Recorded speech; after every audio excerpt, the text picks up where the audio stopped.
Kasi balita papunta si ex-President Duterte. So, pumunta na rin ako. Pumunta kami para to support him. At pumunta kami doon bilang kaibigan din ni Pastor Kibuloy. Mahirap mo yung kaibigan ka lang kung magandang panahon. Kung masama ang panahon, hindi mo na kaibigan yung tao. Diba? Totoo kaibigan lang tayo. Hindi naman natin sinasabi na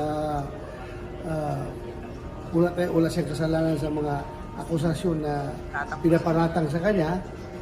Bahala ng korte dyan. Meron naman tayong, kung yan ay tatakbo ang kaso, let the court decide. Kung sa amin lang is, nandun lang kami para ipakita ng suporta sa kanya bilang kaibigan. Well, safe siya dito kung arestuhin siya. Andyan naman yung ating Sergeant Arms.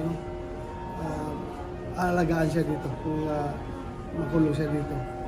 Wala pong problema.